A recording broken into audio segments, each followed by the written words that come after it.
What's going on, everybody? Welcome to another episode of the Respect and Pray Show with your host, Miguel Mike Medina, Triple M. In this episode, we have a media composer. He started off as a DJ for hip hop, house, rock. He also taught himself how to play the piano, guitar. He also even instructed piano and guitar to kids, to adults. He loves movies and TV. He loves to film compose. There's so much variety and so much things to him. And in this interview, you'll get to know more about him. So stick around, stay tuned. It's a good one. Ladies and gentlemen, it's a great honor to present to you Mr. Joe Grado. Joe, thank you for joining me today, man. How are you? I'm doing great, man. Thanks for having me. No problem. So, you're a guy that's into music. You're a medium composer. You have an affinity for movies and TV. So, my first question to you is, when did this passion started about you wanting to get into music? Well, the actual decision happened in 2021. So in 2021, I actually decided that, hey, this is something I want to pursue. It's something that I've always kind of had an interest in, but I just never really pursued it. I never really took it seriously. Like I've been a musician for like over 20 years, and I've played in bands, and I used to teach, and I've done all sorts of things in music. And I've grew up watching movies and TV. I've always loved movies and TV. I just never really thought to put them together. And I've always had interest in it, and I've known about what film composing was. I just never actually sat and said, you know what, I want to do this. I want to pursue this. And 2021, we were still in the pandemic, and I watched a lot of great musicians, much better than me and much more successful than me, watch their careers just stop because of the pandemic. And then I realized, um, things like this, the person who could work from home, the person who can work remotely, I think has the greatest strength. And it really intrigued me. So I had a friend who knew a film composer, and I reached out to him and I started studying with him, and I haven't stopped since. Who are some of the composers, whether it's music or film, that inspire you in your career? One of the first composers that really inspired me was Hans Zimmer, and he's a very popular, everyone knows Hans, right? He's probably the go-to composer of our day. Back in like the 70s and 80s, it was John Williams, and before that, you had other ones like Ennio Morricone and whatnot. But it was the movie Gladiator. I don't know if you remember the movie Gladiator. It came out like in 2000, and I had the DVD back then. I used to watch DVDs, and like on the DVD, it has like the behind the scenes footage, like the bonus features.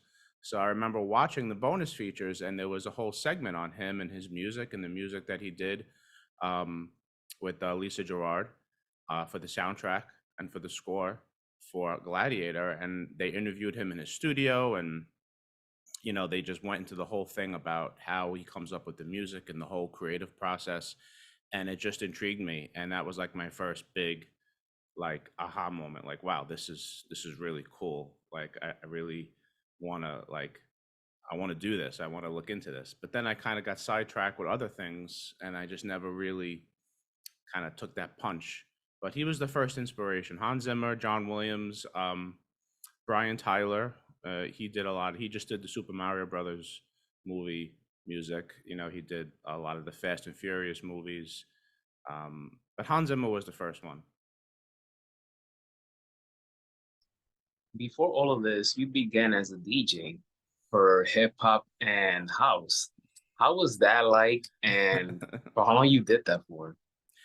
I didn't do it for long. It was like I started doing it like around like my last year of high school and after high school. And I had a friend who used to DJ, and he kind of showed me how to work the turntables and whatnot. And at that point, this was like turn of the millennium. So this is like 1999, 2000. I went quickly transitioned to CDs.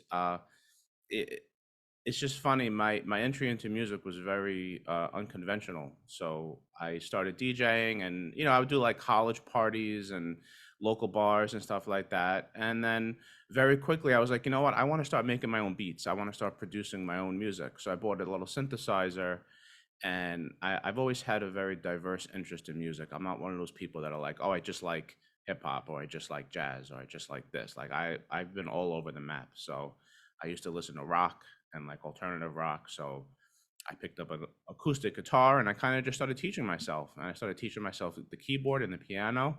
And then I was in college, so I decided to take like an intro to music theory class, and I got an A in it, and I just decided, I was like, wow, I guess I have an aptitude. I didn't really grow up playing instruments. I played secretly. I played the tuba for like 2 years when I was in elementary school, but I hated it.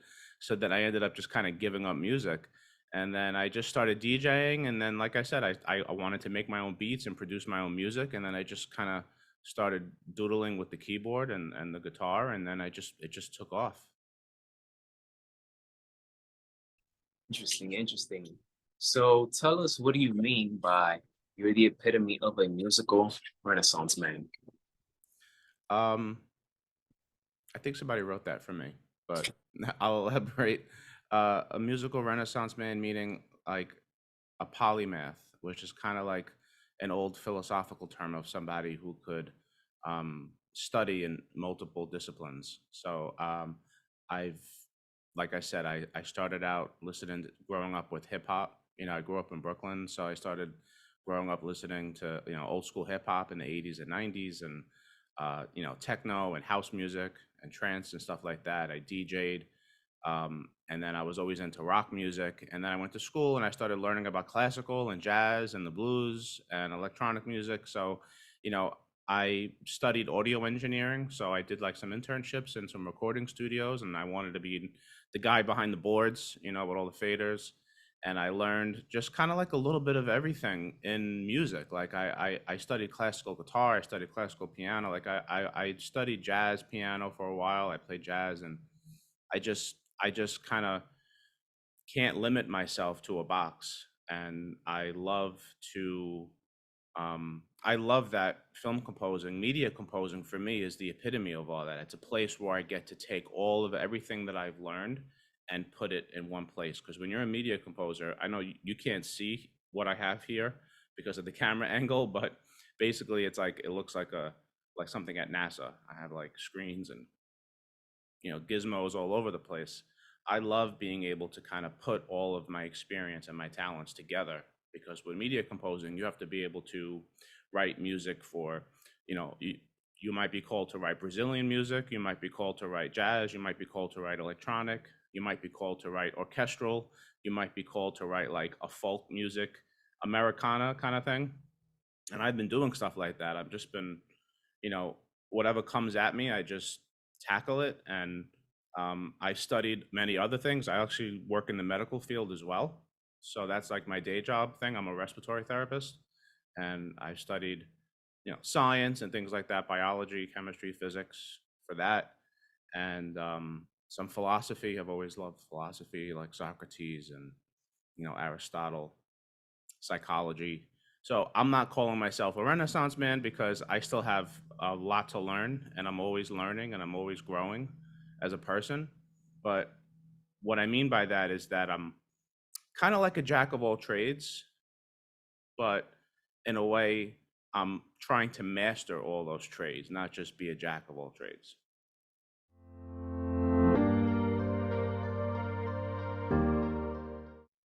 Which music genre do you feel comfortable or that you wouldn't mind listening to at whatever mood you're in? Jazz, rock, or hip hop? No matter what mood I'm in. Yeah. Hmm. I guess I'd go with jazz because it's mostly instrumental.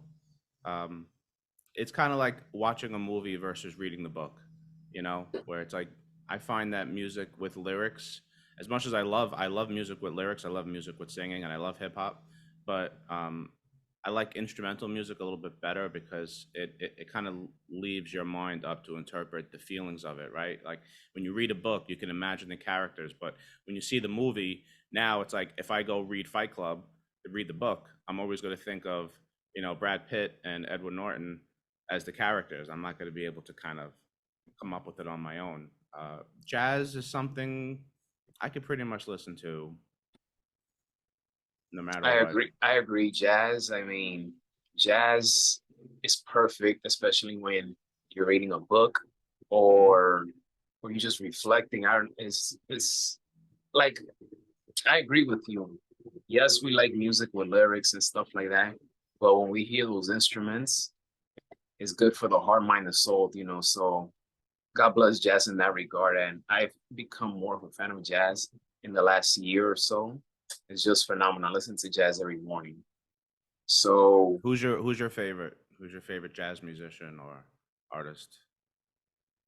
uh, I mean, from the top of my head, I'm gonna go with because there's several. I'm gonna go with Louis Armstrong, one of them. There's several, but yeah, I'm gonna say him. I like Ella Fitzgerald as well.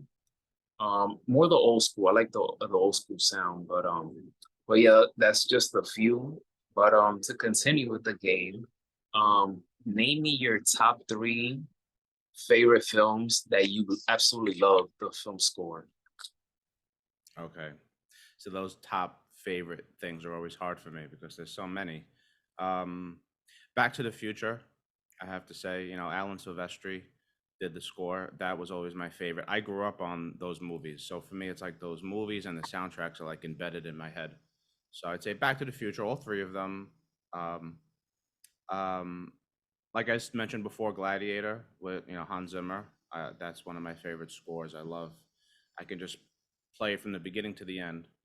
And hmm, I have to say my third favorite movie for the score would be it's hard to say. Um I guess The Dark Knight.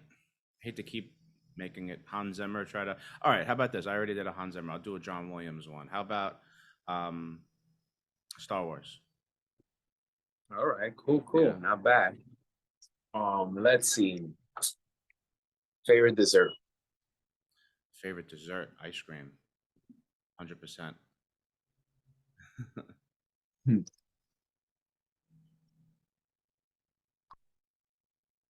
Hmm. Let's see.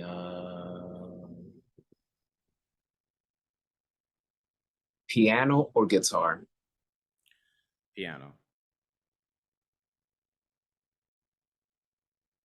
Mhm. If you could film compose any director, who would you rather do it for? Probably Christopher Nolan. He's one of my favorite directors. I just recently saw Oppenheimer, even though I was kind of lost with a lot of the history of it.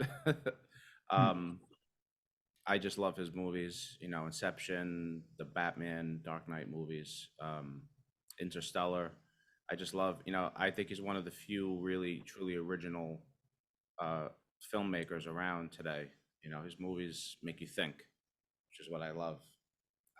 His first one that I saw was Memento. I think it was one of the first big films he did. Memento. I don't know if you ever saw that with Guy Pearce. It was like one of those movies that goes in reverse. Christopher Nolan will definitely be up there. Last but not least, if you would ever trade places with someone, dead or alive, who would it be? Um, Dead or alive? Yeah, I don't know. Maybe Tom Cruise. nice, He's nice. kind of. I mean, he's kind of crazy, but you got to give it to the guy. He's had an extremely successful life, and aside from the whole Scientology thing, I'd keep the Scientology out of it. Yeah, I wouldn't join Scientology, but aside from that, like he's crazy. He's like an adrenaline junkie. So I guess if I had to choose somebody that was like the complete opposite of me, that would be like someone like Tom Cruise, because I'm not an adrenaline junkie. I like the ground. I like my feet on the ground. I'm not looking to, you know, jump off of cliffs with motorcycles and whatnot. But um, to trade lives, maybe just for a year, Tom Cruise, man, he just keeps going. He just keeps going. He never stops, man. He just never stops. He's very tenacious. Yeah, yeah. Okay, so you're a person that has taught piano and guitar. A person like myself, I like piano.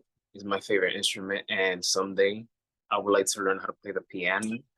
So for how long have you taught piano? Because I know you taught kids and Mhm. adults. So do you still teach piano? And if so, where can people go to register if by any chance? I do teach. I haven't been teaching steadily like the past year.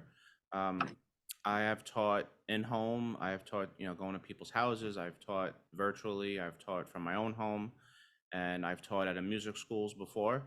I teach occasionally at a school, the Greenwich Music School in Connecticut. But if people would like a lesson, they can go to my website and they can book a lesson. It's joegrado.com. The link is on my LinkedIn page. That would probably be the best place to go if you were interested in a lesson. And I could accommodate. I could do virtual lessons. I study on and off because, like I said, I have another job, and I also compose and I do music. So sometimes it's hard to, because when you're teaching, it's, the students, especially kids, they like to have a steady schedule, like every week on Wednesday is the lesson. So my schedule could be kind of erratic. So I haven't been teaching as much in the past year, but I do it from time to time. And if anyone wants lessons and they're interested in learning, and I'm more than happy to accommodate them. Understood. Sounds good. I'll put all the information on the description. What do you want people to know about Joe in terms of the future? What does Joe want in the future? That and also anything else that you want people to know about you that they don't know aside from music.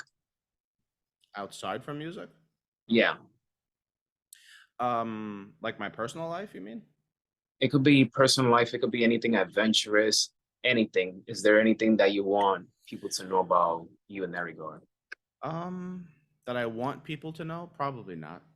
But I guess I would want people to know that you know like this is something that I'm going to be doing, and it's something that I believe very strongly in, and I think that's something that really fits me as a person. It fits my personality as a person, and to expect to see me composing a lot more projects. I have a lot more projects um, coming along. I'm scoring a short film right now that's almost finished. It's a film noir. It's like a parody of a film noir. It's called A Death to Die For, and it's created by Jackson Mermina. And I actually met him through LinkedIn as well. And I'm going to be doing music for a children's book, like an animated children's book. And I'm also I've had works in the process for a short web series that I partially created about a rapper, um, and another short film too on the way. So I have like 4 or 5 projects that's coming along. So I would like people to keep an eye out for that, and I'd like people to know that it's my goal, it's my dream to be a famous film composer. So if that means I end up in L.A. and Hollywood, so be it. I'd rather not because from what I've heard, LA isn't a very nice place. But I am willing to go wherever it takes and do whatever it takes to make my dreams a reality. And I think that's the whole point behind life. I think that life is just about, growing and changing and learning and making your dreams come true. And you just have to believe and just not give up no matter how hard it gets. And it gets hard. It gets hard. It gets challenging. There's a lot of self-doubt and a lot of sacrifice involved. But if you want that dream, the only way that it won't work 100% is if you give up. Then it definitely won't work. So if you don't give up, then you have a chance. Um, I'm married, so my wife and I live here, and my wife is also in the arts. She's a dancer and she's a dance instructor, and she has a podcast as well, and she is a writer. So her and I support each other, and we enjoy our lives. We live in White Plains in Westchester, and um, that's it. My family is supportive, my friends are supportive, and um, we have a cat. We don't have kids yet, or for now, but um, that's really it. Joe, thank you so much for taking the time to do this interview with me. I'm looking forward to those upcoming projects that you're working in. And I salute you, man, to everything that you're doing. And best of luck on everything. But keep going, man. Keep on fighting, keep trying. One day, this will all pay off. Man, I'm very, very grateful for what you're doing. Interviewing people and giving people who are kind of on their way up, a voice and a chance, and giving us respect and praise. Thank you so much. I really appreciate you doing a really, really great thing for people you know, who need the boost. We all need a boost, and you're giving people a boost. And it's really a great thing you're doing, man. Thank you. Well, that does it for this episode of the Respect and Praise Show. Hit that thumbs up. Don't forget to hit that subscribe button. And you guys know the message. Have mutual respect, mutual love, and mutual admiration. So stay tuned for the next episode of the Respect and Praise Show.